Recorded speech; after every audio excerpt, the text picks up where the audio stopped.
zingakanani yobekeze Ngomisitha zami zingakanani yobekeze yobekezela.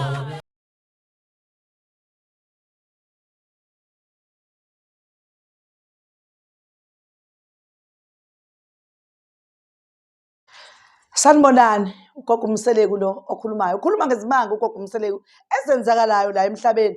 Ngoba siningi izinto ezenzakalayo. Kodwa uthola ukuthi ezinye izinto asizinaki. Ngoba yini? Uyayicabange nje into uyicabangele la eduze, into ifuna ukuyicabangele kude uthi konje ngase kube makwenzeka kanje, yini inkinga noma kwenzakalani makwenzeka kanje. Into ifuna uyibheke nje noma uhlezi noma ulele kuthi uyacabanga nje ufice ukucabanga, ucabange kahle ukuthi Nkosi yami, ngabe yini le eyenzakalayo ukuthi kube nabantu othola ukuthi bathenga imoto. Mhlawumbe uthola ukuthi uthenga imoto iyisekeni noma ngabe-ke uyithenge intsha kodwa iyavelelwa yibhadi lokushayisa.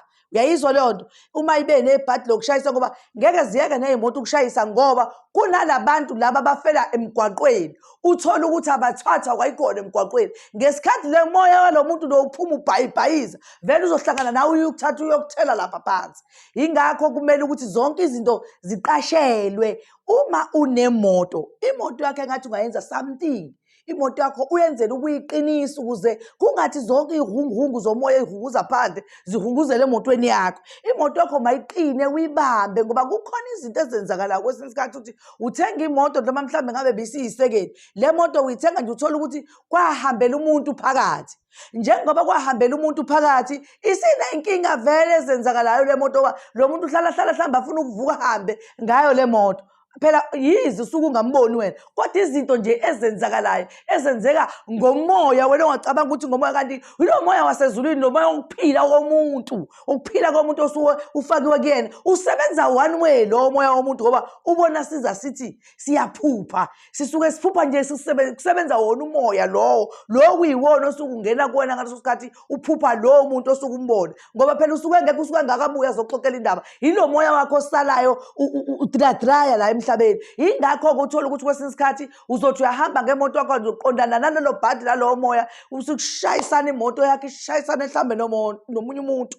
Wena enze njena-ke kulowo mzuzu, hamba imoto yakho uyoyigeza lokho ngoba kuyibhadi. Hamba uyayigeza imoto yakho ubuphinde futhi uyiqinise ngoba imoto yakho makuwukuthi uyayithanda, ngoba lokho akwenzeki kanye mayisika imoto yaqala yashayisa ihambe njalo thothi izophinda ishayise ngoba isibizwa lowo mkhokha walowo moya owake wenzeka ngoba wawusungenile kuyona.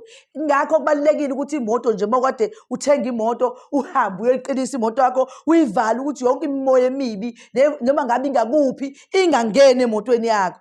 Kuphinde futhi kuzoba umuntu othola ukuthi uthenga imoto kodwa imoto akayihloniphi, uyaganga phakathi, wenza zonke izinto ezingalungile. Zonke lezo zinto izona zonke zenza izinto zonke ziyizingozi emotweni. Okuya kufanele ukuthi wena nje imoto yakho wenze short, yami imoto i-right, iqinile, ivikelekile, akukho nje okuyinkinga okungayivikela ngoba kufuna yonke into uma uyenza ube sethembeni lokuthi injengoba uyikhuluma noma injengoba vele uyenzile. Uyabo lapho-ke izinto zakho zizohamba kahle kakhulu. Ngiyakutshela wena, ngiyakutshela kuhlula noma kuthiwa kwenzekani ngala endleleni noma kwenzekeni, wena uzothola ukuthi nje uyayidlulela nje kalula, akukho moya emibi ehamba bese inamathela kona ngoba le mimoya iyadonsana. Ngoba uyabona nawe ukuthi musuke washayisa umuntu uvamisile uphinde iphinde mhlawumbe washayiswa imo, uyayibona leyo nto sekuloku lo moya omubi uloke uza.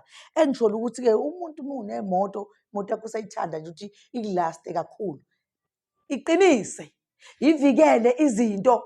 Uyabona, kube nogada bakho abaphakathi emotweni yakho owaziyo ukuthi la nje imimoya emibi nayo yonke into embi engathi yenzeka kodwa ngeke iziyenzeke kule yami imoto.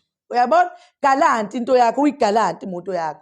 Hhayi-ke ngale kwaloko uzoyiphilela nje kamnandi imoto yakho iyozigugele ihlale lapha izalela iy'nkukhu uma kuwukuthi izalela iy'nkukhu. Uma kuwukuthi ufuna ukwenzani ngayo wenza loo nto, uma kuwukuthi ufuna uyidayise njalo njalo uyidayise nje kodwa iyayilokhu iphile loko imoto yakho.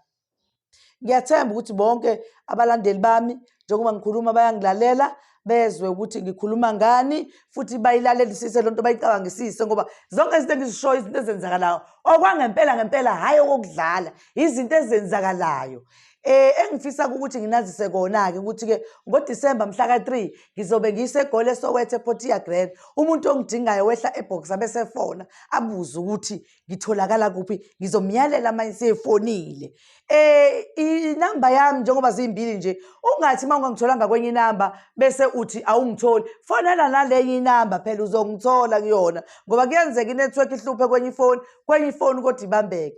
Kanjalo nani futhi eMthatha sengisalongimile ukuthi uma kuwukuthi niyangidinga ukuba ngizoniqinisela emakhayeni nginivikelele izinto ezithize, umuntu akangifonele sikhulume khona ngisho isihlahla uqobo engithi mangabe sesikhulumile nawe engingafika sona ngikushalele sona egcekeni, ekuthi mangabe kuthiwa kudumiza noma kuthiwa lithunyiwe phakathi kwekhaya elisidonsa lishone phansi, lidonsa lishone phansi lingangeni phakathi kwekhaya lakho, ungaqhuma sona isihlahla emangcono kodwa umuzi wakho cha.